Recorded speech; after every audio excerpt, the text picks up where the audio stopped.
رب اشرح لي صدري ويسر لي أمري واحلل عقدة من لساني يفقهوا يا أيها الذين آمنوا لا تقربوا الصلاة وأنتم سكارى حتى تعلموا ما تقولون. مسلمانانو ورونو الله تعالی دې موږ تاسو ټول ته خپل رضا او دیدار نصیب کړي. د منځه متعلق بحثو تکبیر تحریمه کې پرون لږ مسله واضحه شوله چې الله اکبر ویل دا خپل واجب دي او د امام صاحب د امام محمد صاحب په مذهب باندې کل لفظ دال علی التعظیم هر هغه لفظ چې دال په تعظیم باندې وي هغه باندې افتتاح د نبی یوسف څلور الفاظ باندې منځ صحت صحیح کوو. امام شافعی رحمه الله په دوا الفاظ باندې، حنابلو فقط او فقط په الله اکبر باندې منځ صحیح کوو. او د رفع الیدین کې می خبره کړې و د تکبیر مسله هم لاړه او اوس دا خبره چې یو لاسونه تکبیر تحریمه کې جګیږي او دویم نمبر خبره ده الله اکبر.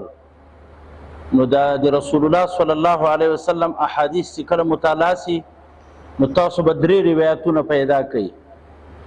یو روایت نه داسې معلومیږي چې اول رسول الله صلی الله علیه وسلم لاسونه مبارک جکړی دي بیا غنه بعد تکبیر ویلای ده. اول لاسونه بیا تکبیر. بل احادیث چې سړی نظر وکي وای دا تکبیر سره دی رفع الیدین نه یعنی معی تکبیر یو ځای رفع الیدین پورته کول د لاسونه یو ځای کړی دي ان شاء الله پوه شئ. یو دریم روایت نه داسې معلومیږي چې اول تکبیر ویلای ده غنه بعد بیا رفع الیدین ویلای ده.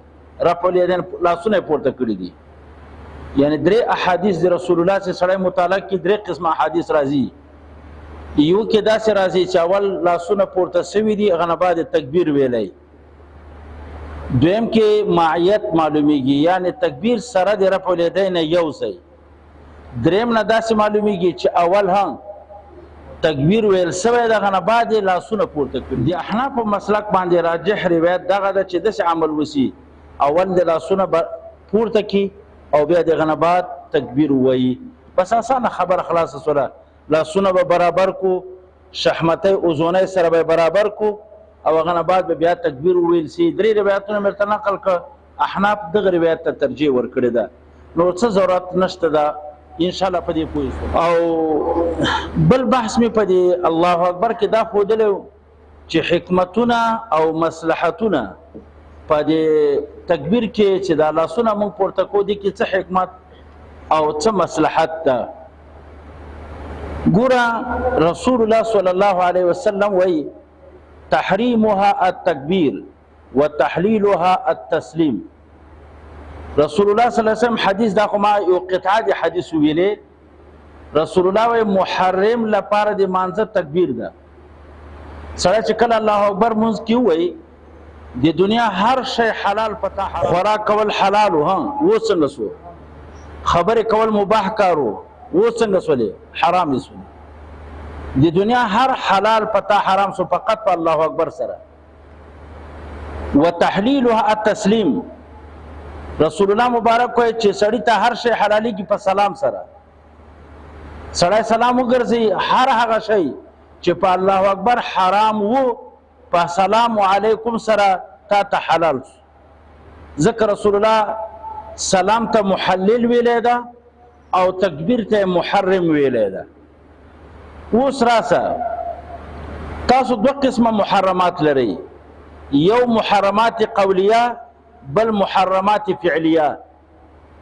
کله چې انسان الله اکبر وای دې دا معنا چې تا باندې ټول اقوال حرام سو کار جوړ څو کنه او لاسونه د چې پورته ټول افعال در باندې حرام سو.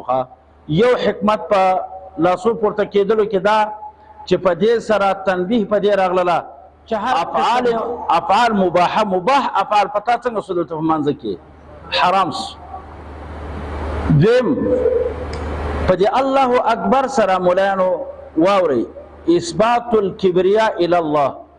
خدای لوی نه ثابتېږي الله ته وای کنه الله اکبر معنا خو ماته نه راځي وای خو دې خدای لوی سو کنه د الله عظمت او لوی ثابت سوله.